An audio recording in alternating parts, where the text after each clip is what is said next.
naggugupit ng damo yung bayaw ko. So ngayon, nagawa tayo ng maruya. Ako to. So ano bang gagawin natin sa mga overripe fruits like banana or apple? Ilagyan ko lang siya ng pancake mix.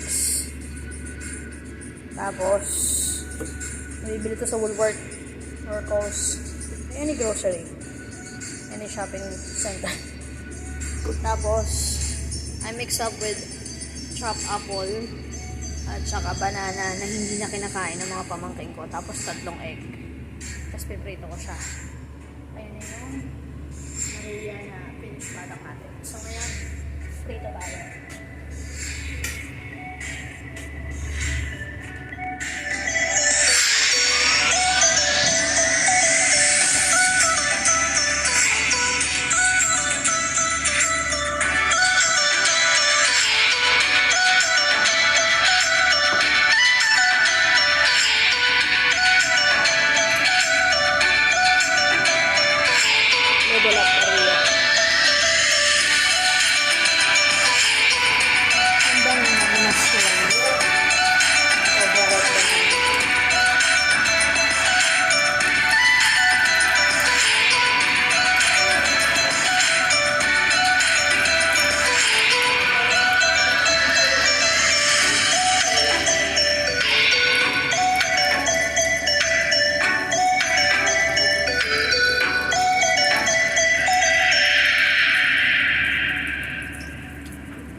Chefs inspired us, while our nutritionists helped us to create healthier products.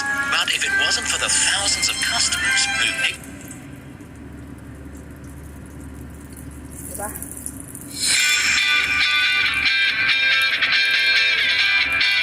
Ito lang, instant maruya ka na. Yan ang gagawin niyo sa mga overripe fruits niya.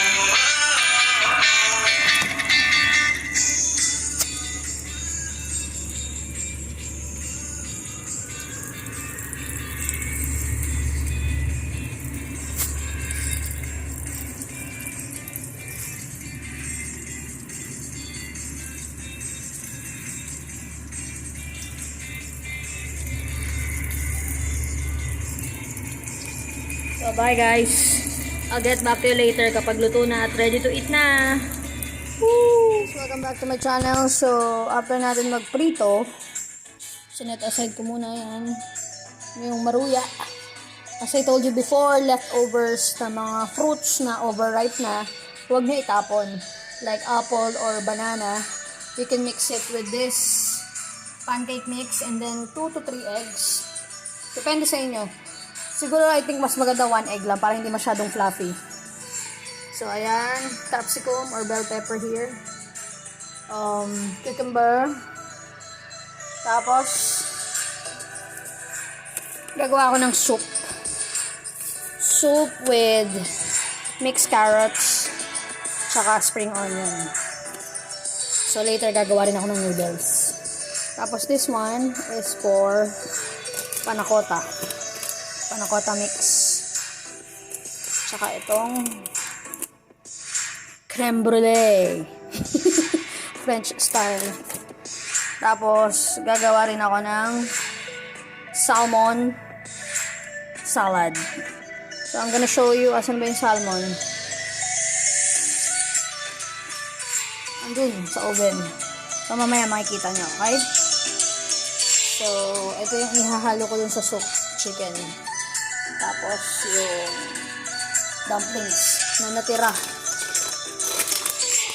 Last week pa to eh. Shanghai pork and Chinese spinach with shrimp dumplings. So, hulog-hulog lang yan. So, magkakat muna ako and then I'll get back to you. Bye! Hi guys, welcome back. So, simulan na natin yung salmon salad.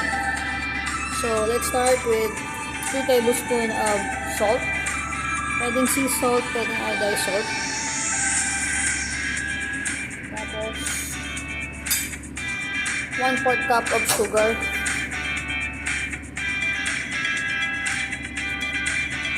Oh, di pa sa bukas.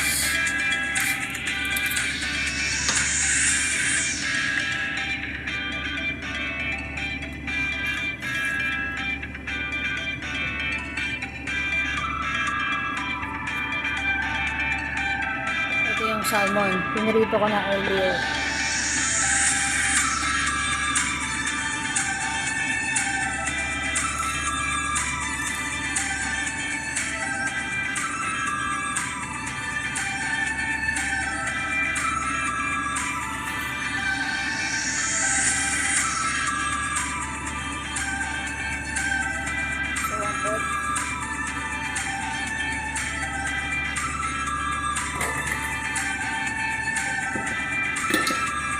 Mix lang natin all together.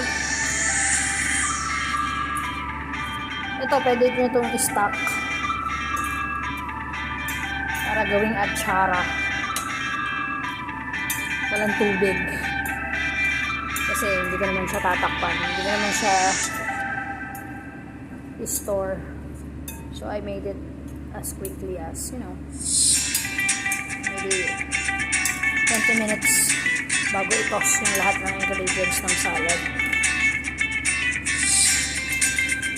So set aside ko muna to and then I'll get back to you.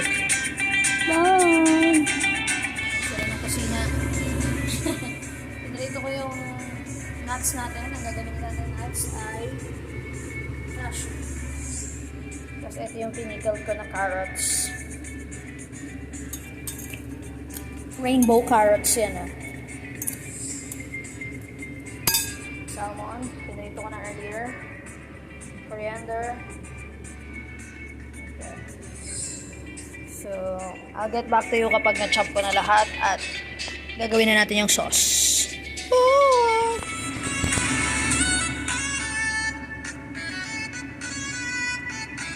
Hi, welcome back. So, gawin na natin yung sauce. Ayan ay lemon.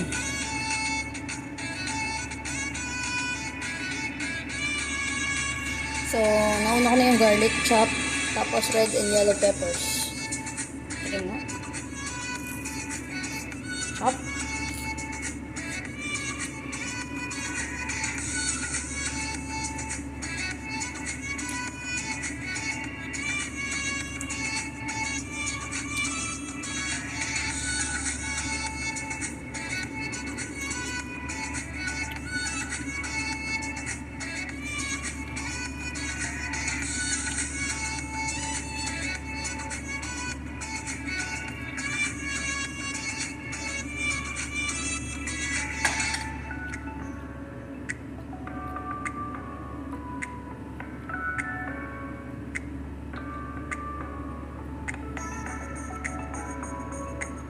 So, patis. 2 tablespoon. Let's make it three.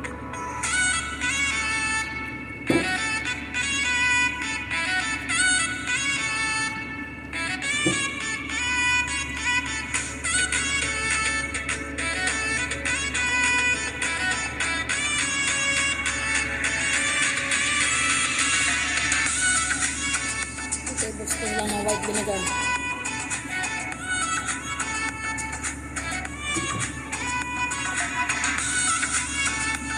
2 tablespoon of sugar. 1 tablespoon itong sugar. Para yung another tablespoon is from panitsa.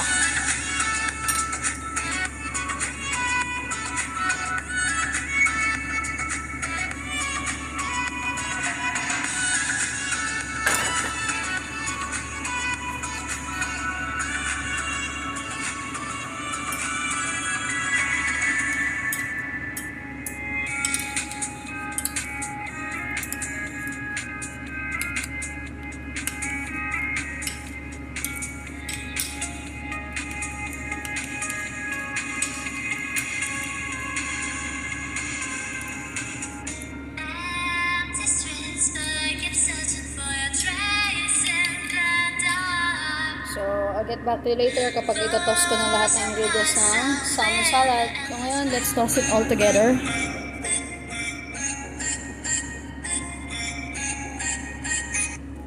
Meron na ako ditong cucumber, tsaka coriander. Yan. Tapos, yung earlier na pinrepare ko na atsarang rainbow carrots. Lagyan na natin. Ganda ng kulay.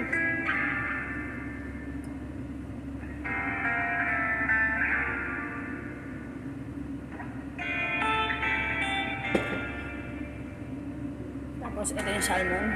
Hindi ko kasasama yung skin eh.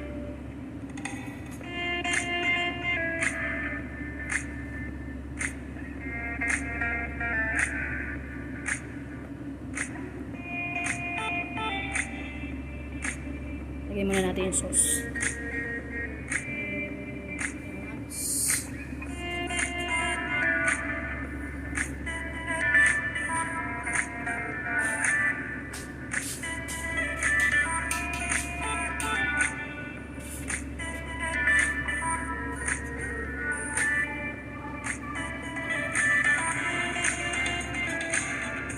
Tapos itong ginawa ko kaninang sauce.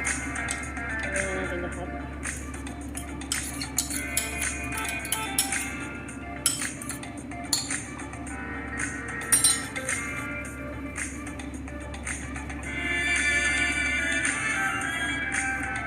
Sarap.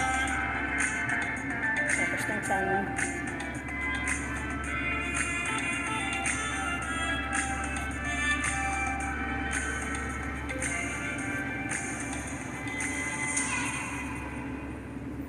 Grabe ang colorful.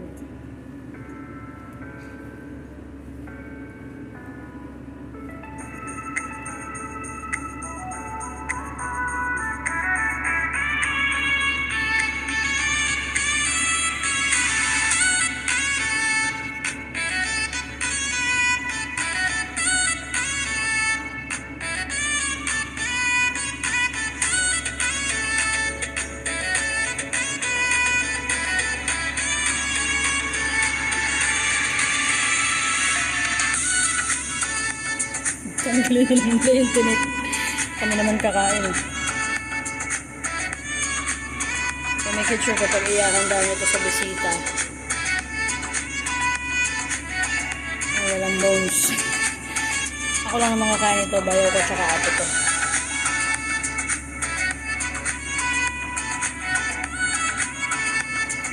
Grabe, ang sarap ang bango pa.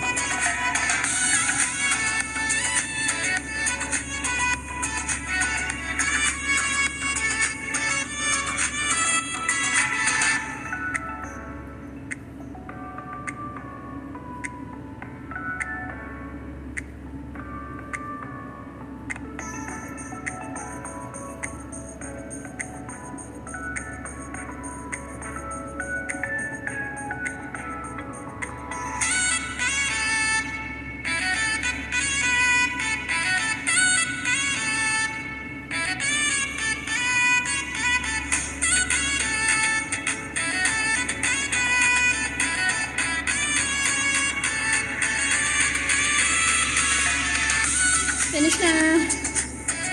Let's eat.